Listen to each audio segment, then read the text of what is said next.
Good morning. Dito tayo ngayon sa Manila Bay. Dito tayo na nakapasok kasi sarado pala eh. Wala tayong update ngayon.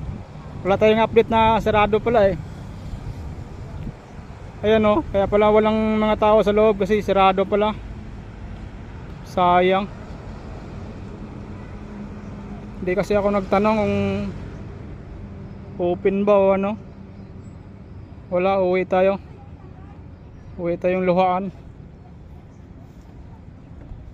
1 minute. Wala eh, sarado pala eh.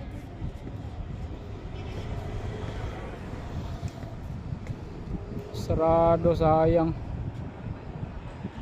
Oh, ang linis pa naman oh.